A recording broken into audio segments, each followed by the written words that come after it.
Covering news where you live, this is 5 News. Well, thank you for joining us here today for the latest news and weather where you live. I'm Joe Ellison. Well, this morning, 2 people, including a Crawford County Sheriff's deputy, are recovering after a crash happening over the weekend. According to the Sheriff's Office and Van Buren Police, the crash happened there at the intersection of Alma Highway and Alma Boulevard. It was in Van Buren around 2 in the afternoon on Saturday.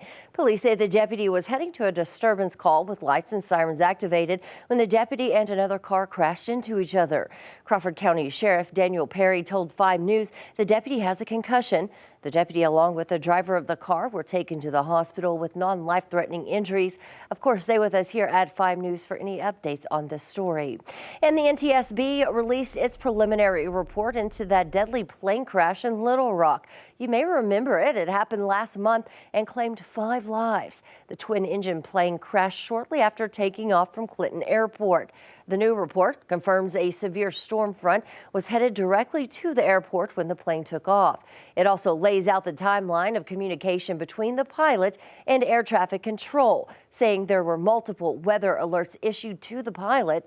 Again, the new report into the crash is just preliminary. It's still unclear when the NTSB will release their final report. All right, before we get to other news of the day, let's get a check of the weather with Stephen. Stephen, today is the first official day of spring. Yeah, first day of spring, and it's feeling a whole lot nicer than it was this past weekend. This past weekend, we saw temperatures in the morning waking up in the teens and 20s, and in the afternoon, we only saw the 40s. Today, with that wind coming up from the south, we're going to see temperatures reaching up into the mid to high 50s today. Across northwest Arkansas, mainly those mid to low 50s expected with a lot of sunshine. That wind from the south is what's boosting our temperatures. Across the river valley, temperatures maybe just falling shy of 60 degrees for today. Again, a lot of sunshine. That wind coming up from the south is going to feel nice as well. Heading into Tuesday, that's going to be our main chance for that rainfall. Later this evening, really all we're expecting is maybe a pop-up shower or 2, but for the most part, we're going to see those mostly cloudy skies from Monday evening. Tuesday morning is when we have that widespread rainfall coming into the forecast. Around 6 to 7 a.m. is when you're going to originally start to see that rainfall across eastern Oklahoma. And then as you get closer to 8 o'clock, that's when we're seeing that widespread rainfall across both northwest Arkansas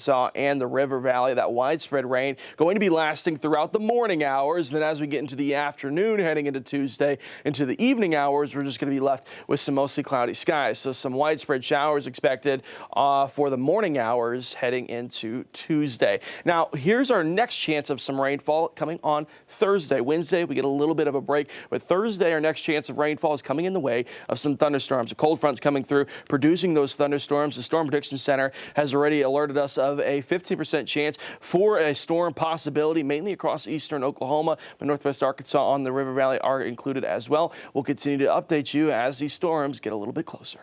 All right, thanks so much, Stephen. Well, Sebastian County Prosecutor Dan Shue says the killing of an intruder by a Fort Smith homeowner has now been ruled as justified. The shooting happened on February the 3rd on North 18th Street. The homeowner told police he shot 29-year-old Jacob Webb after Webb broke into the home armed with a knife. Police say the homeowner has a concealed carry license. Well, today the search will continue for a father and son who never returned from a kayaking trip.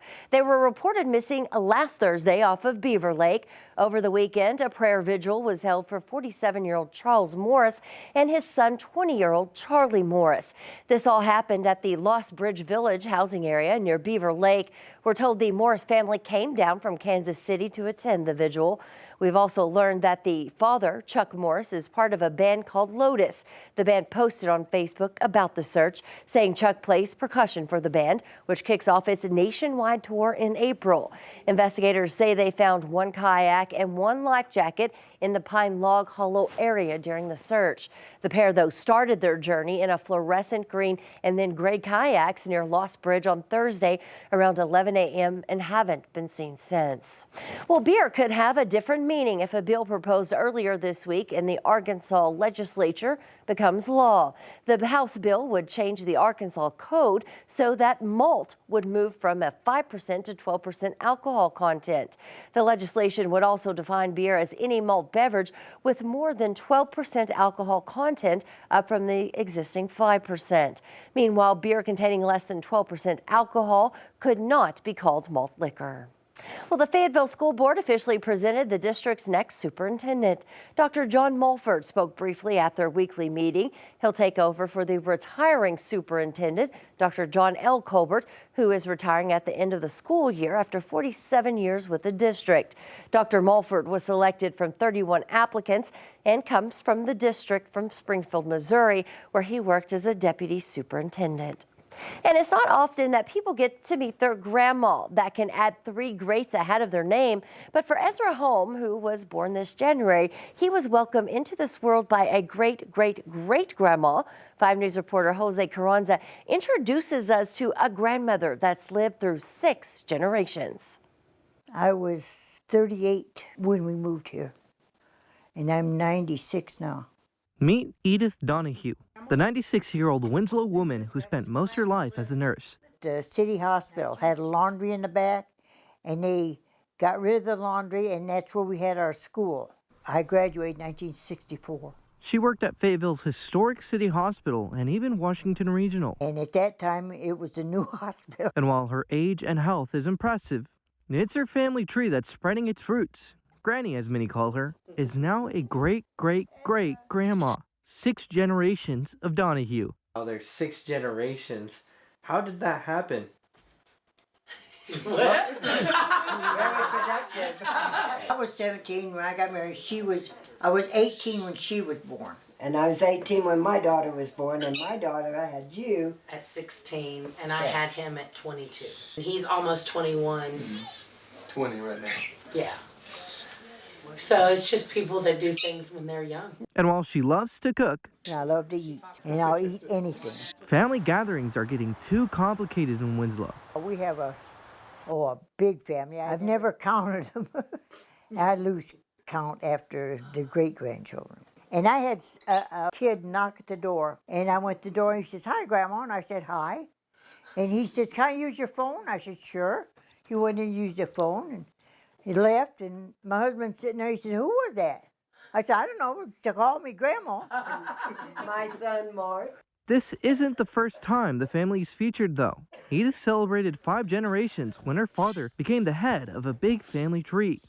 I feel real good about it.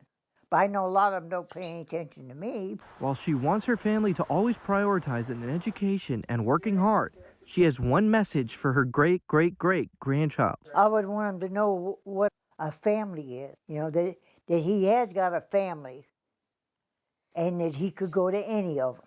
He's going to say something now. In Winslow, covering News Where You Live, Jose Carranza. He could put his 2 cents in. 5 News.